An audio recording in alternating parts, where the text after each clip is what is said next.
This week I'm reviewing a book by a mixed martial arts legend.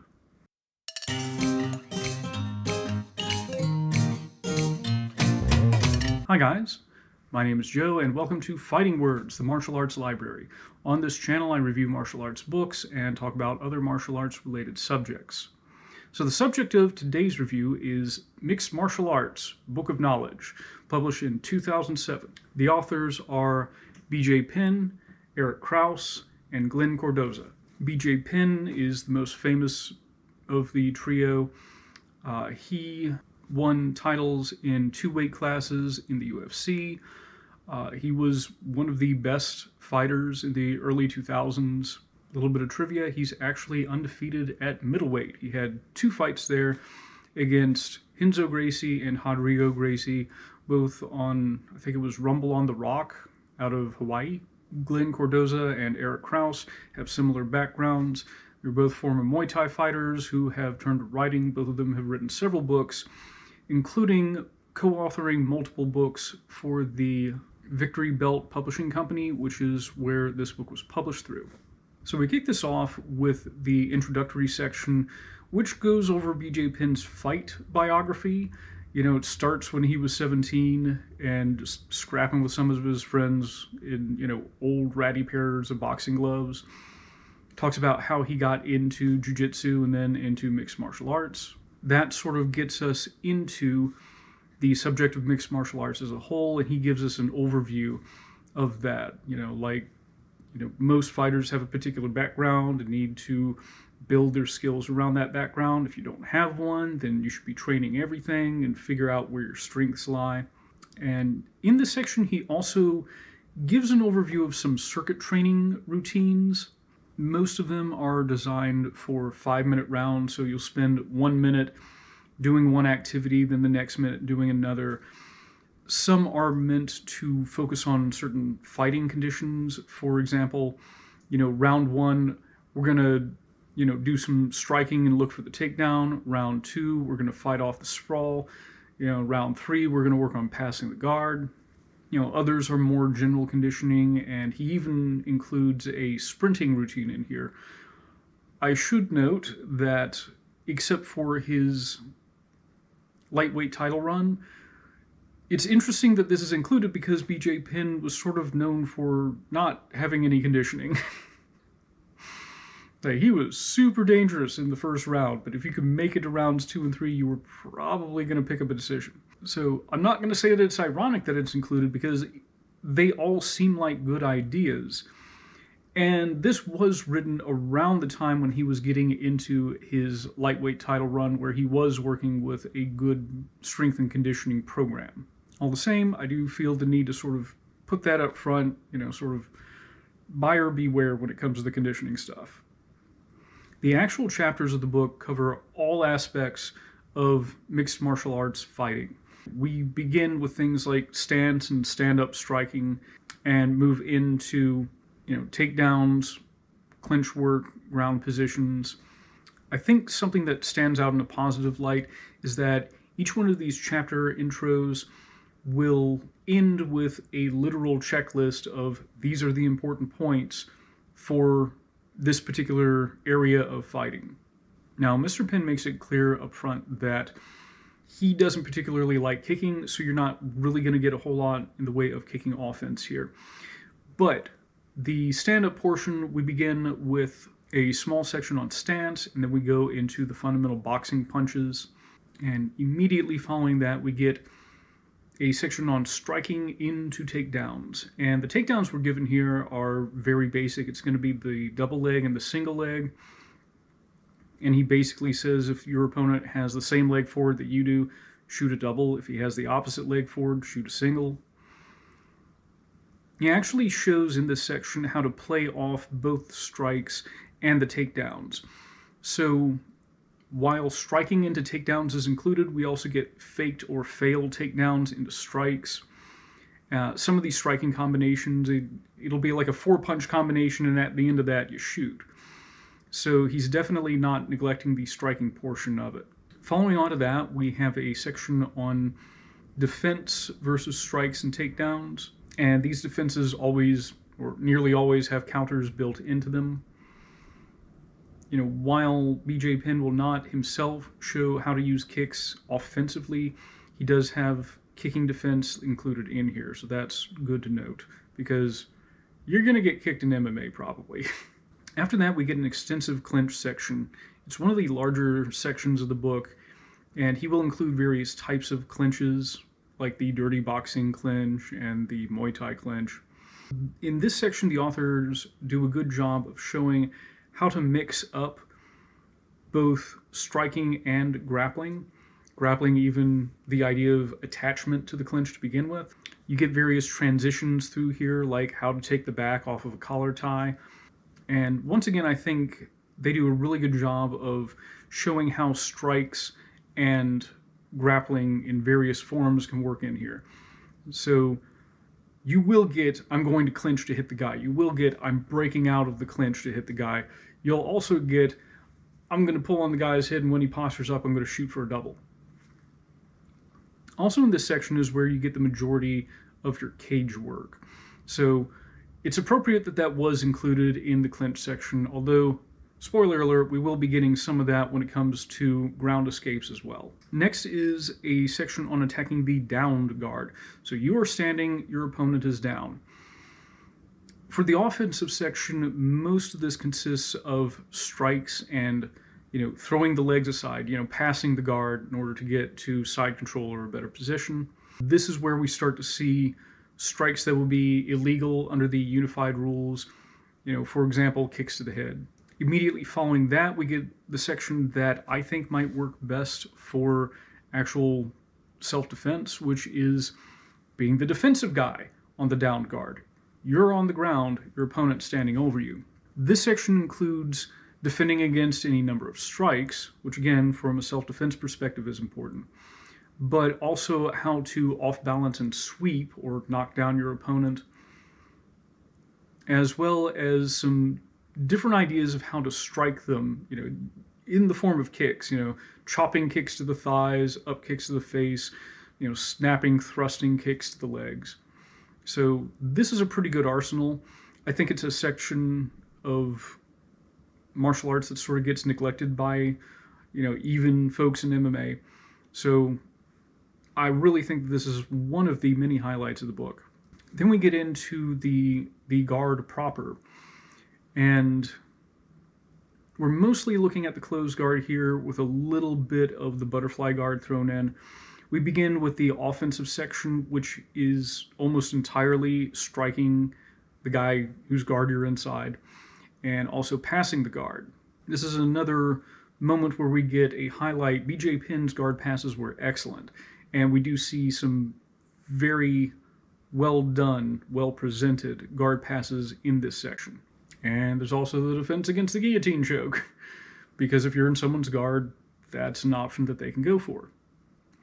Following that is an extensive section on the guard itself. Again, we're mostly talking about the closed guard. We get a little bit of the butterfly guard, and also what BJ Penn calls a damn good guard, where you are able to bring one of your knees between your opponent and yourself. It's not what we today would call a knee shield guard, but it does place the legs of the guard player in a position where they can neutralize strikes on the side where they have their knee raised.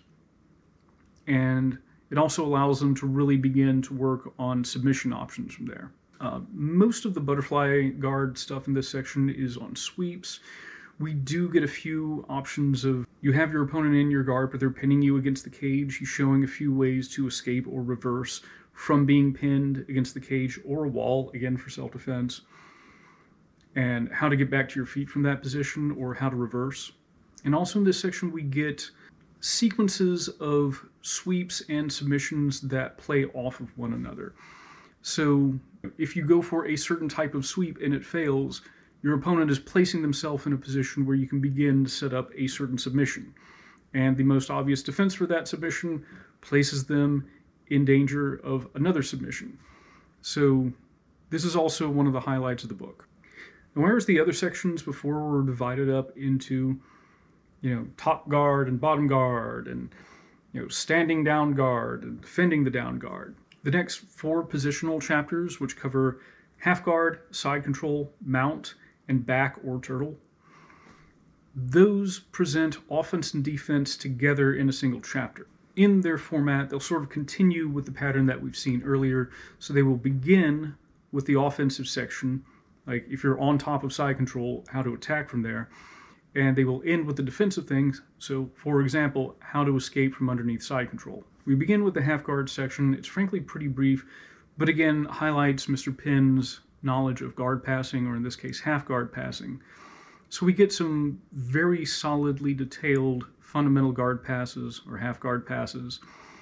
And when it gets to the defensive section, we get some transitions and sweeps from there. So, how to take the back if you got somebody in your half guard. The section on side control, the top side, is primarily about striking. And this includes a few options to throw knees to the head of a downed opponent.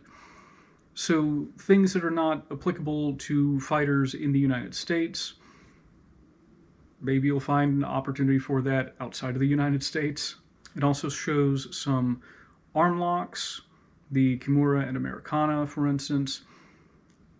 Shows some transitions, in other words, how to get into mount from side control, as well as a few options from knee on belly. So when you have one of your knees on your opponent's midsection, the bottom side control section is exclusively on escapes. In the chapter on the mount, most of the top section is on striking into submissions, and it does include a pretty good variety of submissions. A lot of these, I think, play with Mr. Penn's notable flexibility. In other words, he will show, how to get a mounted triangle, which isn't possible for some of us with short, stumpy legs. It works for him. It'll also include some options for what he calls a double trouble mount, which some of us old school guys will recognize as the gift wrap position, where one of the opponent's arms is being wrapped across their own face, and the attacker is reaching behind the back to grab behind the guy's neck to secure that grip.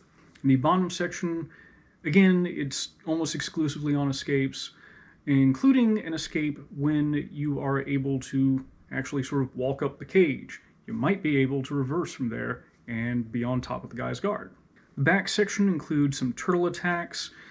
Again, Mr. Penn was known for being practically unstoppable once he got to someone's back. This section includes a number of good details on how to get the hooks in other words, how to secure the back position from the turtle position, how to break the opponent down, and also includes a number of submissions, including chokes and arm locks.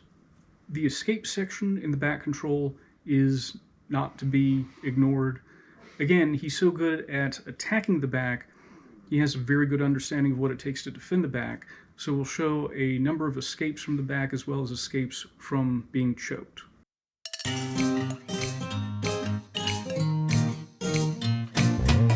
As far as the pros go, this is a really good book. It starts off with the utilization of color photographs, which really helps see what's going on as far as the action goes.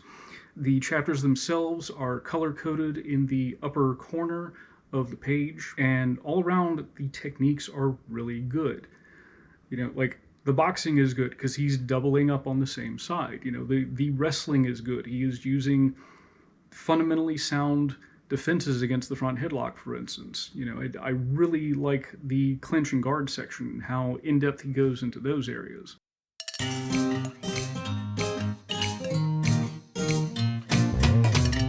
As far as the cons go, honestly, I'm trying to find something that I can criticize because I try to do that with all the books.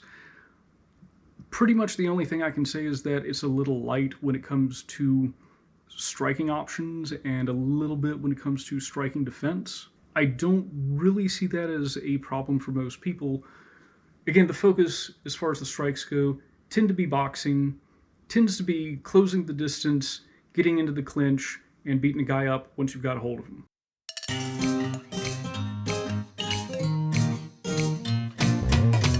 As far as recommendations go, one of my conceits is that fundamental mixed martial arts is fundamental fighting.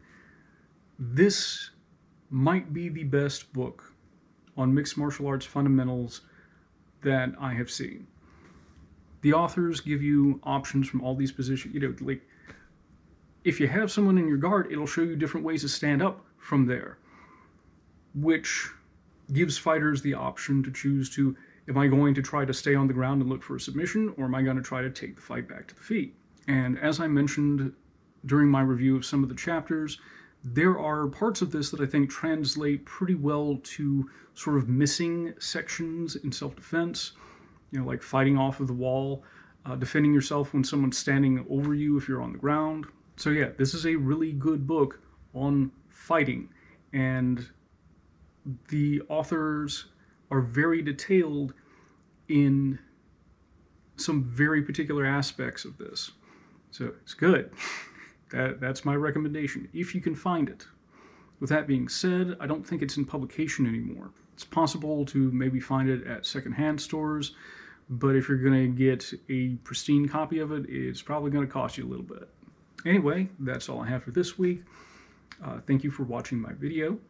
If you liked it, please leave a like. If you have anything to say about it, please leave a comment. I do like reading your comments. If you'd like to see more videos like this, please consider subscribing to my channel, and consider supporting the channel by donating to my Ko-fi account. There's going to be a link to that in the description. And if you'd like to sponsor a book review, in other words, if there's one you would like me to review for you, I am taking commissions through my Ko-fi account once again. Anyway, let me say thanks one more time, and I'll see you around.